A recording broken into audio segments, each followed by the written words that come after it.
Everyone, I welcome you all to my channel nursing lessons. तो आज हम discuss करने वाले हैं क्विज़। ठीक है, क्विज़ सीरीज़ में आपके लिए लेके आई हूँ जो रिसेंटली नॉसेट का 2023 का एग्ज़ाम हो गया था। ठीक है, एग्जैक्ट जो मैं बोलूँ वो तो कलेक्ट कर पाना मुश्किल था, लेकिन जितना भी मैंने अपना ट्राई किया, ठीक है, वो क्वेश्चंस की सीरीज़ आपके लिए बना सकूँ।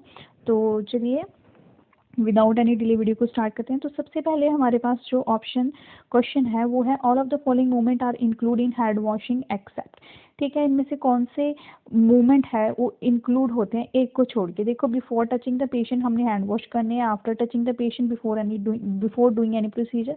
लेकिन बिफोर टचिंग पेशेंट सराउंडिंग, ठीक है, ये ऑप्शन इसमें से नहीं है, तो आंसर विल बी डी। इन्होंने एक्सपेक्ट पूछा है।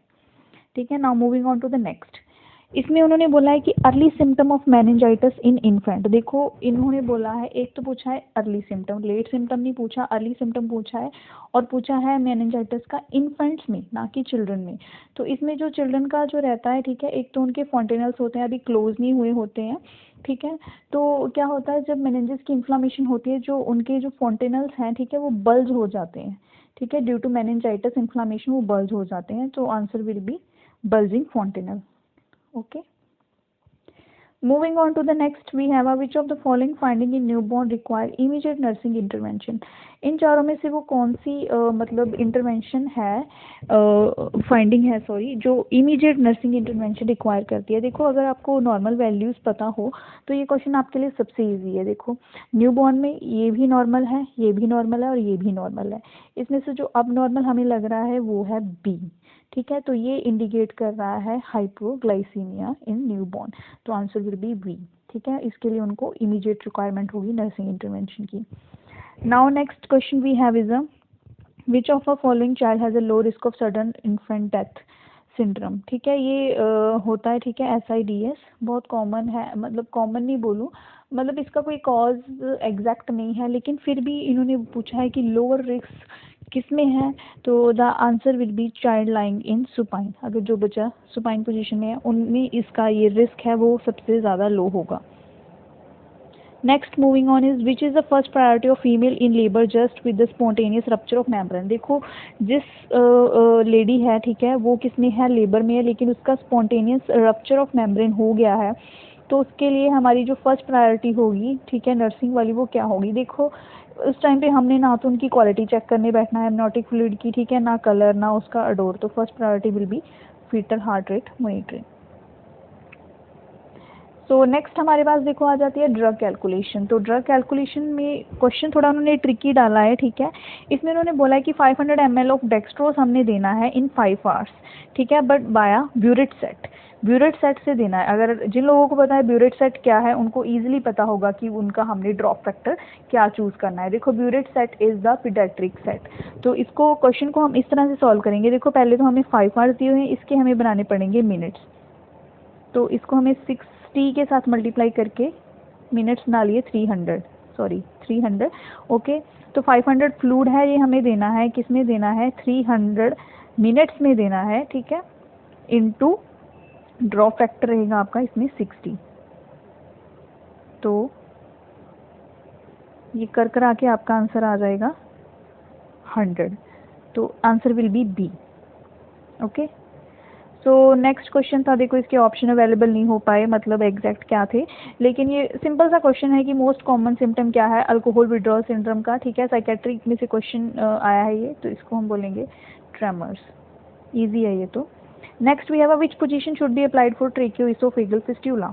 देखो, इसके भी ऑप्शन अवेलेबल नहीं है, लेकिन ट्रेकियोइसोफेगल फिस्टुला, इस पर भी मेरी एक वीडियो बनी हुई है। ठीक है, तो इसमें हमने जो उसको पोजीशन है, ठीक है, बेबी को देनी है, वो हम देंगे उसको साइड लेटरल पोजीशन देंगे। क्यों?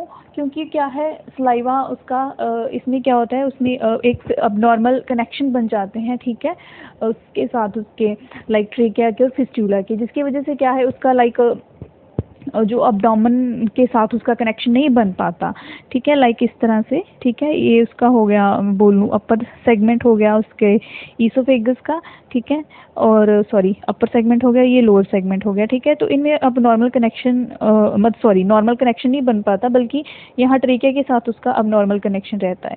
तो इस वजह से क्या होता है, जो म्यूकस है उसकी ड्रूलिंग होती रहती है, तो उस ड्रूलिंग की वजह से कहीं जो उसका उसको वो ना हो जाए, एस्पिरेशन ना हो जाए, इस वजह से हम इसको साइड लेटर पोजीशन देंगे।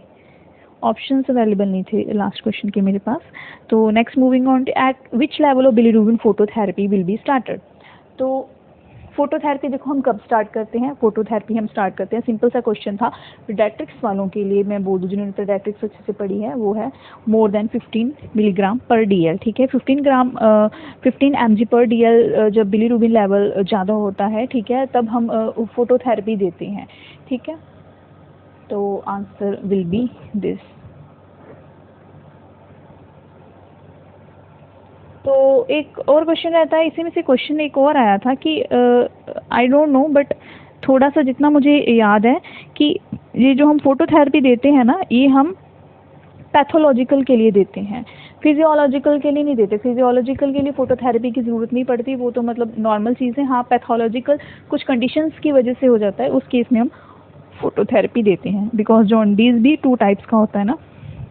तो moving on to the next question is after liver biopsy which position is given. देखो लीवर बायोप्सी किसी की गई है, एक डायग्नोस्टिक टेस्ट है, तो उसको हमने कौन सी पोजीशन देनी है। अगर आपको एनाटॉमी अच्छे से याद हो तो लीवर जो हमारा होता है वो राइट साइड पे होता है, ठीक है। अगर हमने उसमें से बायोप्सी की है, that mean there are chances of bleeding, तो उस साइड पे हमने प्रेशर अप्लाई करवाना है, कहाँ पे, उस इंटरनल ऑर्गन पे, तो इसलिए हम उसको देंगे राइट लेटरल पोजीशन।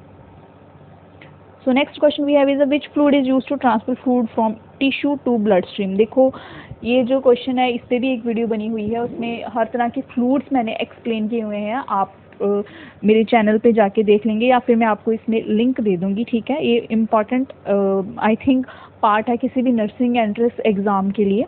तो इसमें हम उन्होंने बोला use to transfer fluid from tissue to blood stream, मतलब कि सेल्स में से ब्लड स्ट्रीम में फ्लूइड को ट्रांसफ़र करना है। हाइपोवोलेमिया वाली कंडीशन हो तो हम उसको हाइपरटोनिक फ्लूइड देंगे, ठीक है। So next is which is known as basal insulin. So basal insulin होते हैं लाइक स्लो एक्टिंग इंसुलिन। तो ये तो आपको नाम ही याद करने होंगे, अगर किसी को नाम याद होगी तो detemir is the example of basal insulin. So इतने ही क्वेश्चन मेरे पास कलेक्ट हो पाए, मैं ट्राई करूँगी कि अगली सीरीज़ में आपके लिए और क्वेश्चंस लेके आऊँ। तो this was all about the नॉर्सेट quiz series 2023। तो अगर आपको ये वीडियो अच्छी लगी हो तो प्लीज़ वीडियो को लाइक करना, और कमेंट सेक्शन में आप कमेंट करके मुझे बता सकते हो। अगर आपको किसी भी और नर्सिंग टॉपिक पे वीडियो चाहिए तो आप वो भी मुझे बता सकते हो। तब तक के लिए